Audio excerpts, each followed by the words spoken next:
So let's now move on to the second speaker for the morning or afternoon, depending on where you are. And this is Angela Casini. I can see you now, Angela.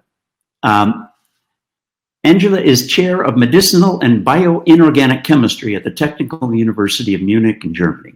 She received her PhD at the University of Florence in Italy, was senior scientist at the EPFL in Lausanne, Switzerland, then became professor at the University of Groningen in the Netherlands. In 2015, she moved to become the chair of medicinal and bioinorganic chemistry at the University of Cardiff in the UK. And since 2019, she's been the Liesl Beckmann Distinguished Professor and Chair of Medicinal and Bioinorganic Chemistry at the Technical University of Munich. She specializes in the role of metals in biological systems, drug delivery, and medicine. Her talk today is Bioinorganic Chemistry as an Enabling Technology. Angela, please take it away. Thank you very much, Ken, for the kind introduction. Meanwhile, I'll start sharing my screen. You mentioned already the title of my talk, so I can move forward immediately. But first, I want to thank Chemistry European Journal for this invitation, and really congratulations for this important achievement of the 25th anniversary. Yes. Now, so first I want to start giving you an overview of our research activities. So our research interests were originally directed towards the development of anti-cancer metallodrugs targeted to specific proteins.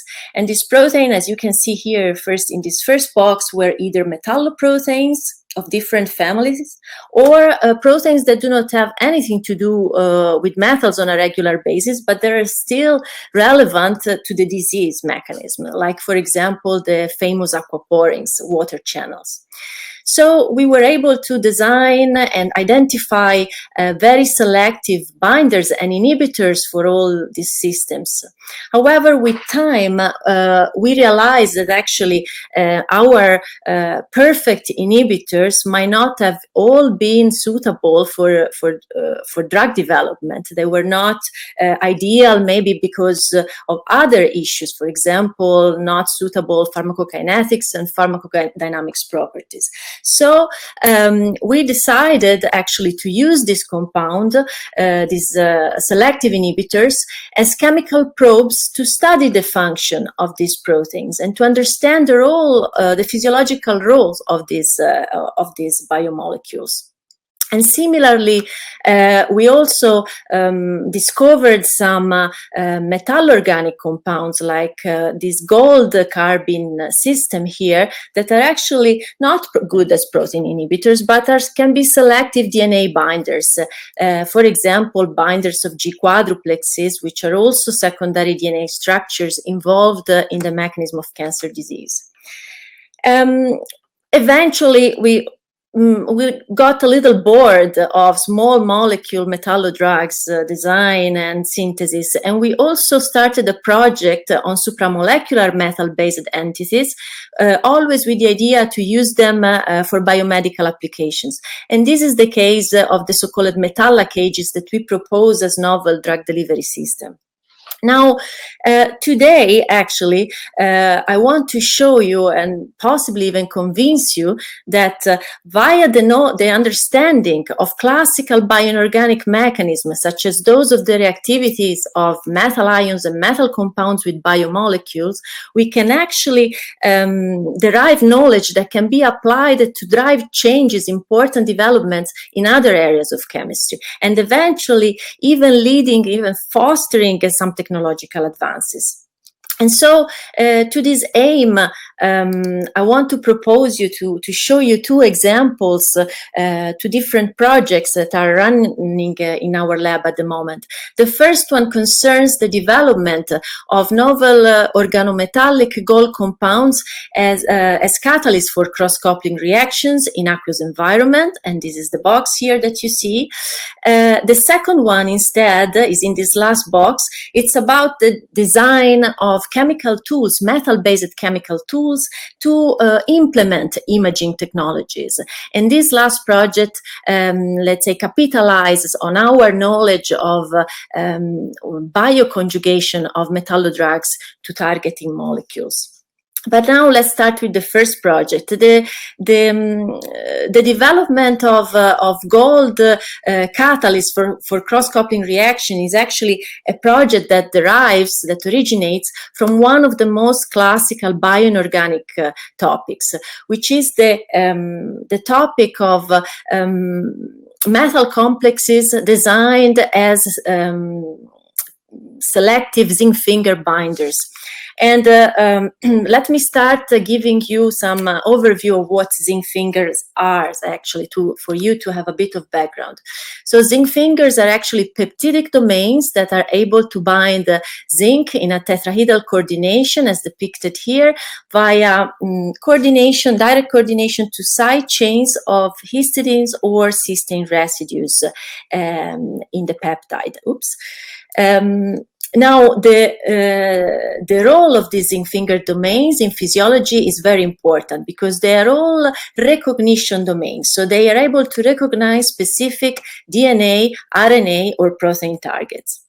So there are several classes of zinc fingers, which are differentiated by the ligand set, so the number of cysteine and histidine residues bound to zinc, or by the spacing, so number and type of amino acids between each zinc binding residues. Now, zinc finger functions are as diverse as their structure. We find these domains in different proteins, from transcription factors that need to bind to DNA repair proteins, and many others. Now, what is important for you to know is that certain zinc finger proteins are validated drug targets, and therefore altering the zinc finger structure is of pharmacological relevance. And when we started our research in this field, we immediately faced an important medicinal chemistry challenge, which was answering the question, can we achieve selectivity of zinc finger alteration with metal complexes? In other words, can we design a metal compound that, for example, is targeted to this zinc finger domain and not towards others? So, and to make a very long story short, the answer to this question is yes, we can design selective zinc finger binders, and we have to turn to do this to organometallic chemistry. So our best zinc finger inhibitors and binders are actually cyclomethylated gold-3 compounds that can have, of course, a different structure. If you have some background in organometallic chemistry, you already know that the organometallic cyclomethylated scaffold can feature either bidentate, carbon-nitrogen donors to the gold-3 center, or even tridentate systems. So several of these compounds can bind to zinc finger structures, removing the zinc metal ion and forming gold adducts.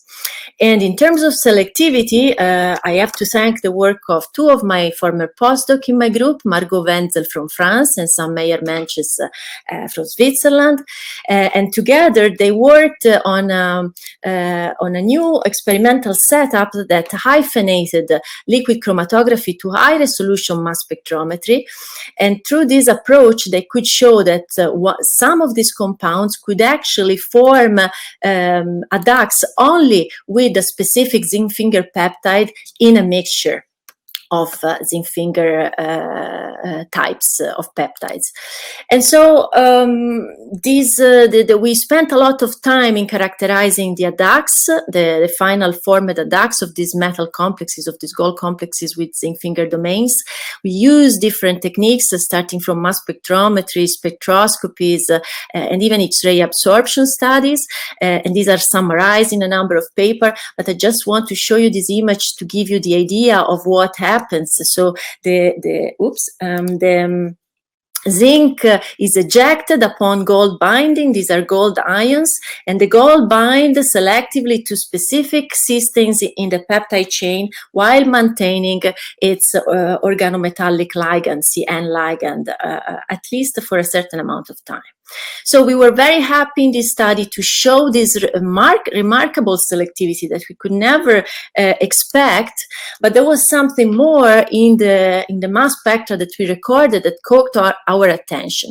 And this additional element was that we got evidences of cysteine arylation. So basically, after the compound has formed these attacks via ligand exchange with the protein side chains, including cysteine residues, the reaction continues, and basically the methyl template a cross-coupling reactions that put together, that binds together the sulfur of the cysteine and the carbon, which was originally bound to the gold 3 center.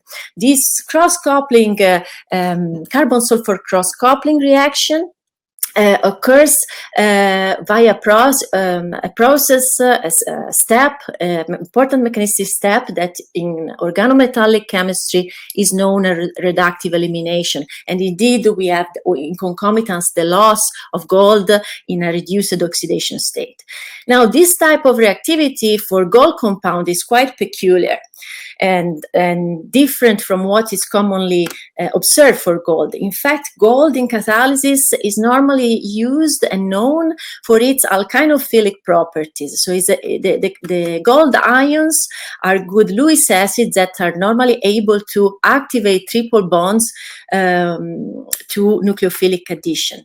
However, in terms of cross-coupling reaction, the chemistry, the organometallic chemistry is dominated by the reactivity and the chemistry of palladium compounds, which are very well known. And in terms of cysteine arylation of peptides, of course, you might all be familiar with the beautiful work of Buchwald and Pentelut. But what about gold? There are not many examples in the literature of this cysteine arylation by gold, but actually there could be some advantages in developing gold-3 compounds. For example, to achieve a complementary chemoselectivity with respect to palladium-2, faster kinetics of reactivity, maybe working the reaction in a wider pH range.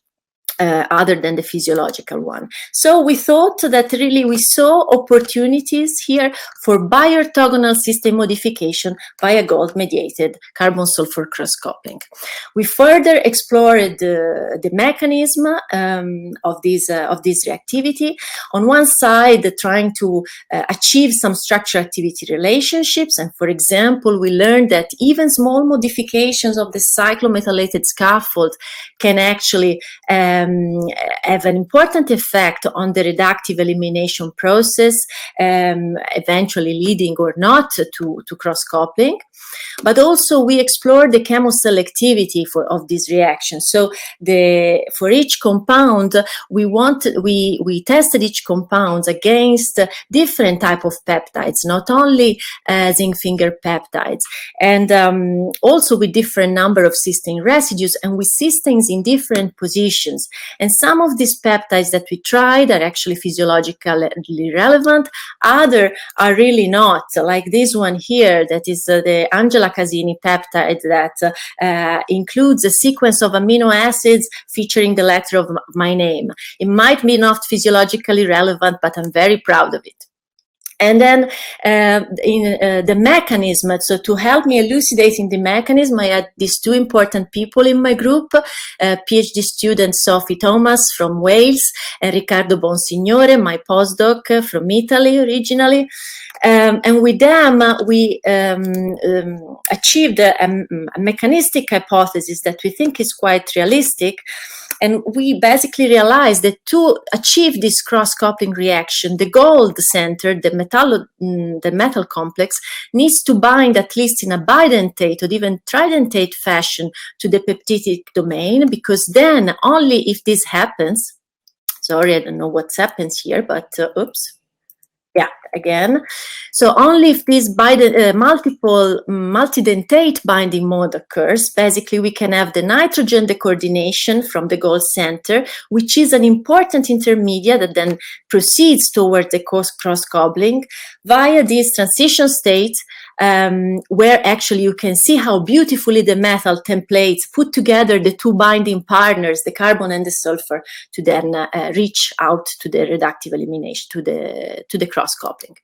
So the outlook of the projects, where are we going here? We can go in different directions. On one side, we can use this new bioorthogonal chemistry for proteomic profiling of cysteine residues in complex cell extracts, for example. And this is a new project that my new postdoc Claudia Schmidt from Germany started together in collaboration with the group of Dr. Stefan Acher here in our department. He's a young Liebig fellow, a very promising scientist. And still, we can still maintain a sort of medicinal inorganic chemistry flavor here, because if we manage to target specifically to a protein of interest, our organometallic compound, we can still use the covalent modification of the cysteine to achieve a therapeutic effect.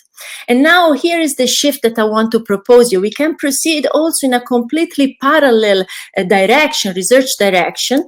For example, trying to use this chemistry to achieve other type of cross-coupling other than carbon-sulfur cross-coupling. For example, carbon-phosphorus cross-coupling. And this result actually has already been achieved by our group, where we proved that this compound can perform a carbon-phosphorus cross-coupling reaction even in aqueous environment or anyway mild condition. And now new results are coming on the even more challenging carbon-carbon cross-coupling. So we really think that this bioinorganic inspired catalysis can have an important impact in green chemistry. So now, in the last few minutes, I introduced you the second topic, that is the topic on the development of metal compounds to implement imaging techniques. And here we have to change a little bit the mindset. So we don't talk about catalysis anymore. We talk about analytical chemistry, and specifically of an important technique in our analytical tools, which is the so-called mass spectrometry imaging, MSI. MSI is a tool for mapping the spatial distribution of biomolecules across a tissue of interest. And this tissue, you can see here, can have completely different origins, from humans to animals to plants. And what happens in a mass spectrometry imaging? A probe that, for example, if we are talking about mold imaging, is a laser beam, is rastered across the tissue surface, and this laser generates ions that are collected and analyzed by the mass spectrometer. And images for each detected ion can be generated that represent the distribution of the analytes within the tissue. This maintaining tissue's integrity and at the same time acquiring data in a spatially resolved manner. So the challenge here, which is an analytical chemistry challenge, is completely different now from what I've previously showed you. So in this case, the question is, can we achieve targeted protein, MSI? So if you have a protein of interest, can we discriminate its ions generated by this process with respect to all the possible ions that are actually generated and produced once the laser shoots the biological sample? And this is a big challenge, and analytical chemists, our colleagues, have already worked out a possible approach. It is the so-called mass tag strategy to achieve this implemented MSI imaging. And in this strategy, a small molecule, which is called a mass tag, is actually the one that we look for in the complexity of the signal that we receive from the mass spectrometer, not of the target protein, but the mass tag, however, is targeted to the protein of interest by, for example, antibodies or peptides in different ways. So it provides an indirect target identification with localization information. Now, the features of the mass tag is very important, because the mass tag is photocleaved from the targeting molecules on the tissue surface, then ionized and detected. And the combination of the photocleavage and the ionization leads to signal amplification. Again, to make a long story short, there are only few mass tags that are organic molecules proposed in the literature with a lot of drawbacks.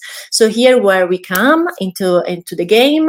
So with one of my students, Jaing An, we propose that actually the mass tag can be a ruthenium polypyridyl complex, which has already intrinsic photo cleavage properties, because we know that, for example, upon laser irradiation, the compound can be photocleaved. So the experiment is very simple. We treat our compound with our tissue with the ruthenium mass tag that has been targeted to a protein of interest. In this case, we target integrins in the tumor tissue via these cyclic peptides. And then in the second step, we run the LDA mass spectrometry imaging experiment, ion generation, and what we detect are the photocleaved ruthenium-containing species. And this is just to show you the image that we get on the tissue sample that can be compared to a classical immunohistochemistry staining in an adjacent section. So there are several advantages of this approach with respect to the existing one, including the isotopic pattern distribution and several others, and I'm happy to answer questions if you have any on this part. So the outlook of this project is huge for us. So we really need the involvement of companies and more groups helping us to validate the concept for really improved MSI, but definitely we have possibilities with this type of mass tag of multiplexing, which is the concomitant detection of multiple proteins in a single experiment. And of course, we can also use the ruthenium features to combine the MSI to quantification methods like laser ablation ICP-MS. And I want to conclude with acknowledgements. I want to thank my group, but also particularly the people that are involved in these two projects. On one side, the group of the bioinorganic inspired catalysis. You see some known names like Didier Bourissou, Louis Luc from Cardiff University helped us with the synthesis of the peptides, theoreticians Gianpaolo Barone and Stefano Leoni that uses different classical and also advanced computational methods to help us investigating the mechanism. And then finally, for the mass spectrometry imaging, my former colleagues at the University of Groningen, Peter Orvatovic and Rainer Bischer, and recently joining us, Zoltan Takac from Imperial College London. And thank you very much for your attention. Thank you very much for the wonderful lecture. Thanks. You took us from mechanistic inorganic chemistry through chemical biology and then on to a really amazing imaging technique that I want to learn more about. So there's some questions that have been submitted by the chat, and I have some questions as well. Let's start with Manuel David Perez Diaz, who asks, how could you determine a metal-protein ligand interaction and stoichiometry in this case, gold ZF, when you run a reverse phase prior to MS? We don't necessarily work with the reverse phase. It's liquid chromatography, but can be also other types of chromatography depending on the peptide. And we know the mass spectrometry technique enables us to calculate the molecular weight of all the species that we have present in the mixture from the M over Z, of course, raw data, and so we can really see attributes and this is the power also of the high resolution. We can attribute the mass shift to the adduct formation that I presented. So initially the gold adduct in which the organometallic ligand is still present, and followed by the reductive elimination. Of course, we validate also this the initial overall spectra interpretation with some targeted tandem MS studies to fragment the species of interest and to reconstruct the possible composition. So this would be my answer to the question. Okay, thank you. And he had a second question, which was regarding this experiment. So this is the gold zinc finger work. how could you determine the topology of the complex by simple full scan mass spectrometry? So I'm not really sure what he means with topology, but clearly what the mass spec can give us is the chemical composition, let's say, of our species.